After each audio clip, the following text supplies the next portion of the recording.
नमस्कार दोस्तों, वीडियो में आप सभी का स्वागत है। आज के इस वीडियो में अपन बात करने वाले हैं वेल्सपन लिविंग लिमिटेड कंपनी के बारे में, वो भी कम्प्लीटली इन्वेस्टमेंट पर्पस से। इस वाले वीडियो में दोस्तों अपन बेसिकली जानने वाले हैं कि ये कंपनी काम क्या करती है, इस कंपनी का शेयर होल्डिंग पैटर्न क्या कहता है, फाइनेंशियल रेशियोज, फाइनेंशियल ट्रेंड क्या कहते हैं, और अंततः अपन इस निष्कर्ष पर भी पहुँचने की कोशिश करेंगे कि हमें इस कंपनी में इन्वेस्ट करना चाहिए या फिर नहीं।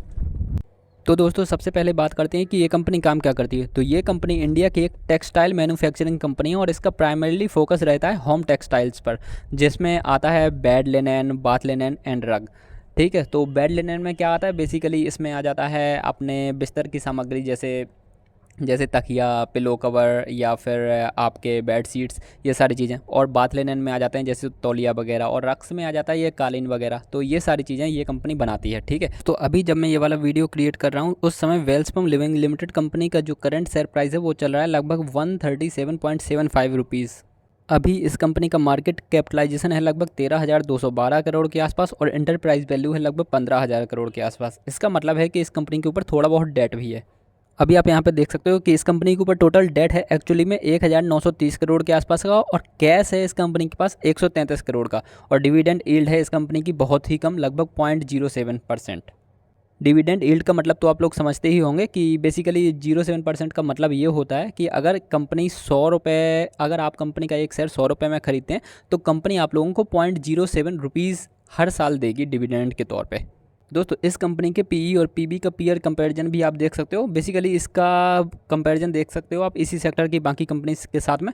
तो पीबी इस कंपनी का 3.47 है, जो कि काफ़ी बढ़िया है। इसका मतलब ये है कि अगर इस कंपनी का शेयर आप आज की डेट में 3.47 रुपये में खरीदते हो तो ये कंपनी अगर भाग जाएगी ना तो भी आप लोगों को लगभग 1 रुपये तो दे करके ही जाएगी। ठीक है, बट ऐसा होने नहीं वाला हालांकि, लेकिन ये पीबी रेशियो यही शो करता है। ठीक है, पीई इस कंपनी का है लगभग 23.75 रुपीज़। पीई का मतलब ये होता है कि अगर कंपनी 1 रुपये, बेसिकली अगर कंपनी 1 रुपये कमा रही है ना तो आप एक्चुअली में उसको 23.75 रुपीज़ पे कर रहे हो। ठीक है, उतने में आप उसका एक शेयर बाई कर रहे हो। बेसिकली इसका मतलब ये है। इस कंपनी की सेल्स ग्रोथ आप देख सकते हो आपकी स्क्रीन पे है। बेसिकली पिछले 5 सालों में लगातार इस कंपनी ने सेल्स ग्रोथ दिखाई है। प्रॉफिट ग्रोथ का ग्राफ भी दोस्तों आप लोगों के सामने है। हालांकि ये प्रॉफिट ग्रोथ इनकंसिस्टेंट रही है इस कंपनी की। दोस्तों रिटर्न ऑन इक्विटी देख सकते हो इस कंपनी की बहुत अच्छी नहीं है रिटर्न ऑन इक्विटी, बट ठीक ठाक आप कह सकते हो। लास्ट के 3 साल की एवरेजली 10% के आसपास है रिटर्न ऑन इक्विटी, तो एवरेज से कम है बट ठीक ठाक है। रिटर्न ऑन कैपिटल एम्प्लॉयड भी आप देख सकते हो इस कंपनी का, तो पिछले 5 सालों का एवरेज लगभग 13% के आसपास रहा है, जो कि ठीक ठाक है बट अच्छा नहीं आप कह सकते। डेट टू इक्विटी भी इस कंपनी का 0.52 है, जो कि ठीक ठाक कह सकते हो, अच्छा नहीं है बट बुरा भी नहीं है। और प्राइस टू कैश फ्लो भी आप देख सकते हैं, ये लगभग 35 के आसपास है, ठीक ठाक आप कह सकते हो। क्योंकि इसका बेसिकली मतलब ये होता है कि करंट कंपनी का ये जो करंट शेयर प्राइस चल रहा है ना, उसके अपॉन में पर शेयर पर कितना कैश फ्लो है इस कंपनी के पास, तो ये ठीक ठाक है आप कह सकते हो। CFO अपॉन पैट देख सकते हो आप 1.39 के आसपास है। CFO अपॉन पैट बहुत ही अच्छा है इस कंपनी का, इसमें कोई नेगेटिव बात नहीं है। वैसे 1 के आसपास हो वो आइडियल माना जाता है। दोस्तों एक बार इस कंपनी का शेयर होल्डिंग पैटर्न भी देख लेते हैं। तो प्रोमोटर्स के पास इस कंपनी का लगभग 66% हिस्सा है। म्यूचुअल फंड ने भी यहाँ पे 3% की हिस्सेदारी खरीद रखी है। DIs ने यहाँ पे लगभग 5.5% की हिस्सेदारी खरीद रखी है, एंड FIs ने भी लगभग सेम ही हिस्सेदारी खरीद रखी है एज DI। ठीक है, रिटेल इन्वेस्टर्स मतलब आपके मेरे जैसे इन्वेस्टर्स यहाँ पे 19% के आसपास है। तो शेयर होल्डिंग पैटर्न देख के तो यही लगता है दोस्तों कि इनके जो प्रोमोटर्स हैं उनको अपनी कंपनी पर भरोसा है और वो अपनी कंपनी के साथ में डटे हुए हैं। और म्यूचुअल फंड्स जैसे इंस्टीट्यूशंस ने भी यहाँ पर इन्वेस्टमेंट कर रखी है। तो बेसिकली शेयर होल्डिंग पैटर्न मेरे ख्याल से काफ़ी पॉजिटिव साइन शो करता है। बहुत तगड़ा तो नहीं आप कह सकते, बट बेसिकली एक पॉजिटिव साइन ही शो करता है। एक बार दोस्तों इस कंपनी का फाइनेंशियल ट्रेंड भी देख लेते हैं। तो 2021 से लेकर के 2024 तक इस कंपनी का जो रेवेन्यू है वो लगभग स्टेबल सा ही रहा है, थोड़ा थोड़ा बढ़ता ही रहा है। ठीक है, बट ओवरऑल स्टेबल रहा है।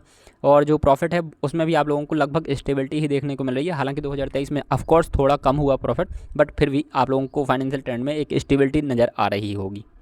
अब दोस्तों एक बार इस कंपनी का ग्राफ भी देख लेते हैं। तो लास्ट के 1 दिन का ग्राफ, लास्ट के 1 दिन में इस कंपनी ने लगभग 14% का रिटर्न दिया है। ठीक है, लास्ट के 1 वीक का ग्राफ, 1 मंथ का ग्राफ, 1 ईयर का ग्राफ, 5 ईयर का graph, and this is maximum graph. आप पाओगे कि मैक्सिममली इस कंपनी ने लगभग 1100% से भी ज़्यादा के रिटर्न्स दे दिए हैं। ठीक है, लास्ट के 5 सालों में भी इस कंपनी ने लगभग 400% से ज़्यादा के रिटर्न्स दिए हैं। बेसिकली दोस्तों इस ग्राफ को देखने के बाद मैं तो इतना ही कह सकता हूँ कि अभी एक कंपनी का जो शेयर है वो काफ़ी डिस्काउंट में मिल रहा है। जिनको भी पैसा लगाना है वो लगा सकते हैं, ठीक है। बट रिकमेंडेशन मैं बिल्कुल नहीं कर रहा, मैं नहीं कह रहा कि आप लगा ही दो पैसा, ठीक है। मैं हालांकि अपना बता रहा हूँ कि अगर मेरे पास 100 रुपये हैं लगाने के लिए तो मैं इस कंपनी में 1-2% की हिस्सेदारी खरीद लूँगा, वो भी थोड़े लंबे समय तक के लिए पैसा लगाऊंगा।